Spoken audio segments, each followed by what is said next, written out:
दोस्तों देखेंगे रासायनिक समीकरण को संतुलित कैसे किया जाता है।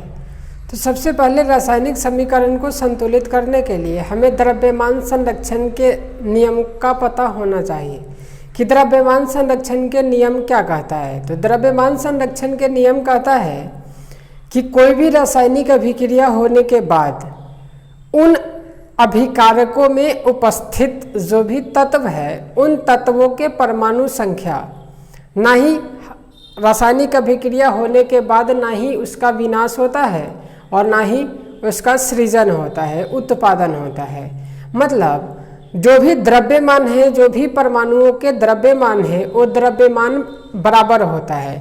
इसलिए हमें सबसे पहले क्या कह रहा है, द्रव्यमान संरक्षण के नियम के अनुसार किसी भी रासायनिक अभिक्रिया में द्रव्यमान का ना तो निर्माण होता है और ना ही उसका विनाश होता है। मतलब जो भी रासायनिक अभिक्रिया होगा उन रासायनिक अभिक्रिया में ना ही द्रव्यमान, उस उत्पाद के द्रव्यमान ना ही बढ़ेगा और ना ही उसका द्रव्यमान कम होगा। फिर कह रहा है रासायनिक अभिक्रिया के पहले के अभिकारक एवं बाद में उत्पाद के प्रत्येक तत्व के परमाणु संख्या, जैसे मैग्नीशियम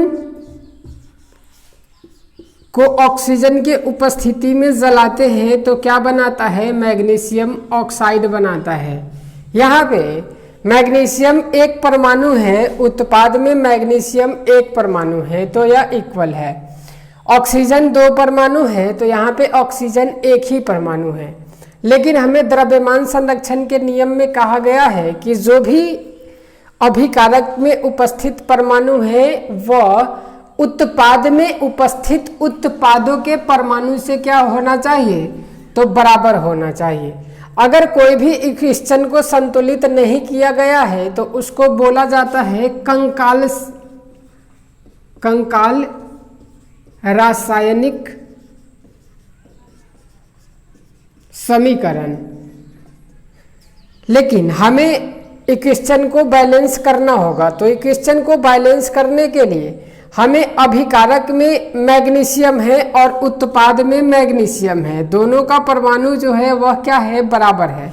लेकिन ऑक्सीजन अपने दो परमाणु के साथ है और उत्पाद में ऑक्सीजन एक परमाणु के साथ है। तो हम सभी अभिकारक और उत्पाद को क्या करेंगे, तो ब्रैकेट में ले लेंगे, ब्रैकेट में।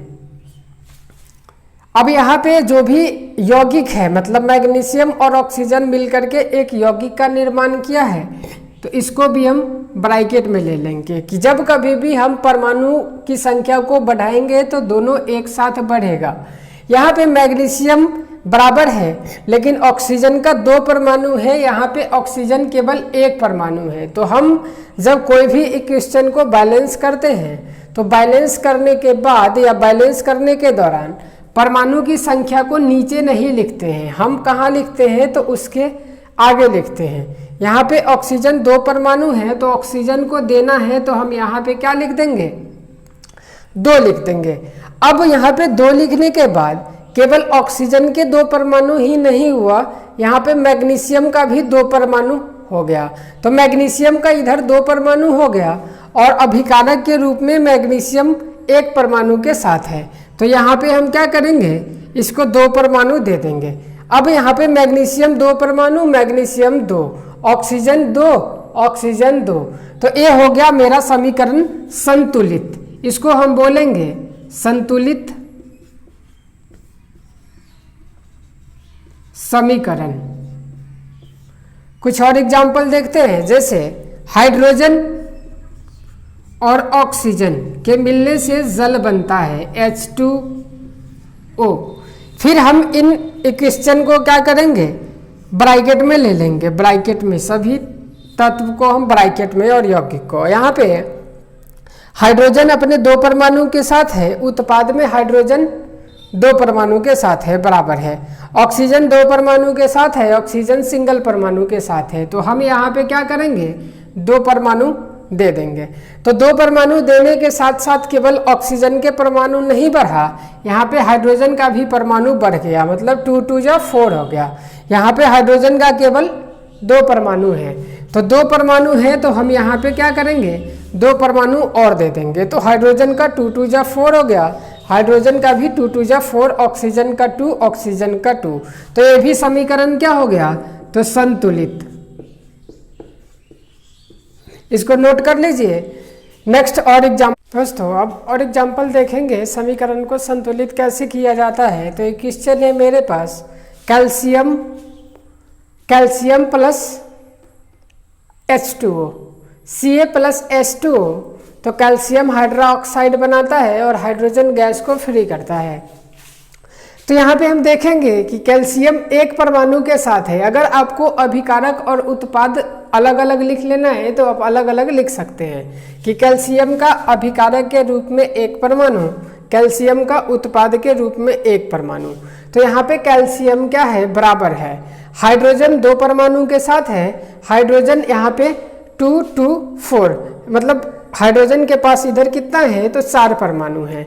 तो हम क्या करेंगे, तो यहाँ पे हाइड्रोजन के 2 परमाणु है तो 4 करने के लिए हम 2 यहाँ पे दे देंगे। तो हाइड्रोजन का कितना हो गया, 2 2 जा 4 हो गया। ऑक्सीजन का 2 परमाणु, इधर ऑक्सीजन का 2 परमाणु, मतलब ये समीकरण क्या हो गया, तो समीकरण संतुलित हो गया। नेक्स्ट है मैग्नीशियम प्लस HCl, हाइड्रोक्लोरिक अम्ल। तो इधर मैग्नीशियम का सिंगल परमाणु, इधर मैग्नीशियम का सिंगल, मतलब बराबर है। इधर हाइड्रोजन का 1 परमाणु, इधर हाइड्रोजन का 2 परमाणु, मतलब इधर हमें हाइड्रोजन का कितना करना होगा, तो 2। दोस्तों हम केवल हाइड्रोजन का नीचे लिख करके 2 नहीं कर सकते हैं, हम यहाँ पे लिखेंगे, इसलिए आपको बताया गया कि इसको ब्रैकेट में कर दीजिए। जितने भी तत्व हैं या यौगिक है इनको ब्रैकेट में कर दीजिए। यहाँ पे हाइड्रोजन का केवल 2 परमाणु नहीं बढ़ा और साथ साथ क्लोरीन का भी 2 हो गया। तो यहाँ पे हाइड्रोजन का 2, इधर हाइड्रोजन का है 2, अब क्लोरीन का 2, इधर भी क्लोरीन का 2, मतलब ये भी समीकरण मेरा क्या हो गया, तो संतुलित हो गया, संतुलित। नेक्स्ट है कॉपर प्लस ऑक्सीजन मिलकर के क्या बनाता है, तो कॉपर का ऑक्साइड बनाता है।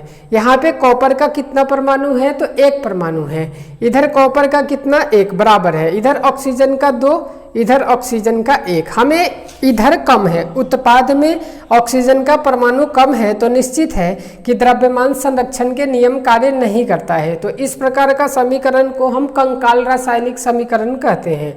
यहाँ पे समीकरण को हमें बैलेंस करना होता है, तो ऑक्सीजन का 1 है, इधर ऑक्सीजन का 2 है, तो हम इधर ऑक्सीजन का भी 2 कर देंगे। तो ऑक्सीजन का हो गया मेरा 2, तो यहाँ पे कॉपर का भी बढ़ गया, तो कॉपर का हो गया 2, तो इधर भी हम कॉपर का क्या करेंगे, 2 कर देंगे। अब कॉपर हो गया 2 परमाणु, कॉपर 2 परमाणु, ऑक्सीजन 2 परमाणु, ऑक्सीजन 2 परमाणु।